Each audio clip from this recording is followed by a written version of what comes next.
It's a half hour after their game ended, and the night is just beginning for referees Ashley Gilpin, Natalie Sago and SirAllen Conner.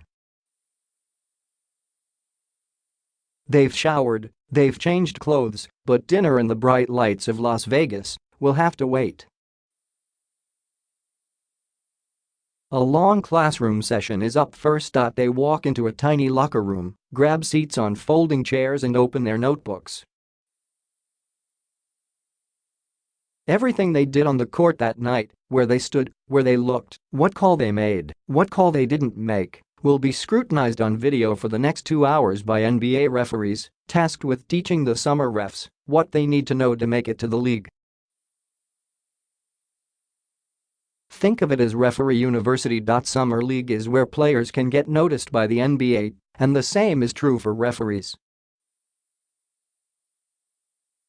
We want them to watch us because we want to grow each and every game, Sago told the Associated Press, which observed the feedback session with Sago, Gilpin, and Conner. We're all trying to be NBA referees. So it's a job interview for us just like it is for the players and the coaches. There were 81 referees, mostly from the G League, working games at the NBA Summer League in Las Vegas, which ends Tuesday. All 81 have been exposed to multiple classroom sessions with current and retired NBA officials who are there to essentially groom the people who could one day replace them. Programs like this have been in play for years, although it's no secret that the NBA wants to increase its pool of referees by 25% before 2020. That's why the summer might provide more big breaks than usual for those blowing the whistles at games. The overwhelming majority of refs working the summer won't see the NBA anytime soon, and many never will, but for some the call is closer than ever before. What we want to do in our training is give people the opportunity to have the tools to be successful, said Monty McCutcheon, the NBA's vice president overseeing referee development and training. It's about teaching. I think one of the great disappointments of American culture, as I see it, is we don't appreciate apprenticeship enough. We think that just by going to school you're suddenly ready instead of having hands-on training that allows you to grow. Here, we give that hands-on training. Of the 81 summer refs, 19 were women, up from just 5 at Summer League last year, and nearly doubling the total of 10 who worked the event over the most recent 5 years.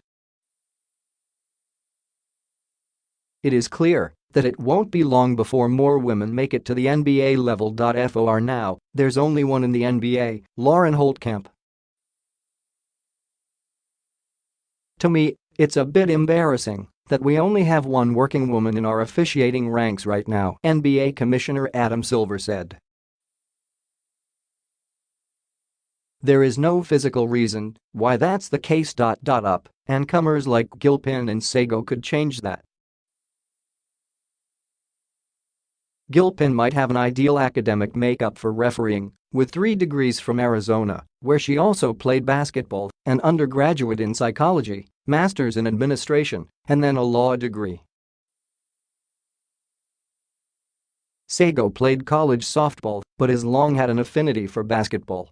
Conner has worked 11 games in the NBA, most of those coming as a replacement ref during the lockout in 2009.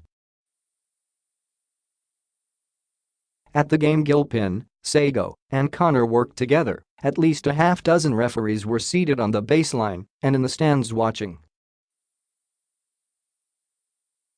McCutcheon, at one point, saw a technique that Gilpin used and jumped from his chair in delight before going over and asking other refs if they had noticed the same thing. If you can't referee in front of them, you can't work for them, Gilpin said. Sure, sometimes we get nervous because it is an audition. But if we think about every call, every "oh my gosh this is a bad call," paralysis by analysis, we'll run ourselves out of this profession. During their classroom session with longtime NBA ref Eric Lewis, the three spoke in sync, even finishing each other's thoughts on a couple occasions. Retired refs Bernie Fryer and Mark Wunderlich were in and out of the room as well, offering their thoughts on whatever play happened to be on the screen at a given time. For the mentors, it's serious business. It's my job to get them hired, Lewis said. I'm focused on the things I can do to help them improve and get a job. They all monitor in different ways. At some games, James Williams took meticulous notes, pulling out a tablet and typing observations during stop pages in play. At other games, Joey Crawford would handwrite his notes with penmanship that not even fellow ref John Goebel could understand. By any method, legible or not, their input is vital. When you tell someone something and they go out and do it, that gets you excited as someone who is seeking to bring in the next wave, next generation of officials, McCutcheon said. Lewis's group needed to spend only a few seconds on some plays, spent several minutes on others. Late in the first half of their game, Gilpin gave Golden State coach Willie Green a technical foul, the first one she handed out in a pro game. Green argued that he wasn't waving dismissively at her, but rather he was waving to someone behind her. A few moments later, Gilpin missed a call. I was in my head, Gilpin acknowledged afterward. Lewis shrugged and told her to believe in her call, believe the tech was warranted, and move on to the next play. And besides, the call that she missed, one of her fellow refs made anyway. If we can get them where you need to be, where you need to look and give you an understanding of the guidelines of what's illegal and legal, then it becomes easy, Lewis said. They digest the play, they know the process, and that leads to the right decision at the end of the play.